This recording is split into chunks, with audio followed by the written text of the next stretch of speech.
எல்லாம் ஐயனை கேடு. கரிமாமலை தாண்டி நீலிமலை ஏறு 18ஆம் படிகளுக்கு கும்பிடு போடு.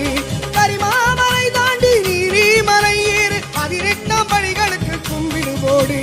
காந்தமலையிலும் கோவில் சன்னதியிலும் கடவுளை காண வேண்டுமா சரண கோஷம் போடு.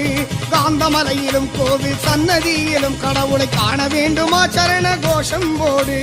சபரி சபரி சபரி சபரி சபரி மலை சபரி சபரி சபரி சபரி சபரி மலை சபரி சபரி சபரி சபரி சபரி மலை சபரி சபரி சபரி சபரி சபரி மலை. ஹரிகர சுதனவன் திருவடி வணங்கிட ஒரு 18 படி அதை கடந்திட எண்ணப்படி தருவானப்பா. ஹரிகர சுதனவன் திருவடி வணங்கிட ஒரு 18 படி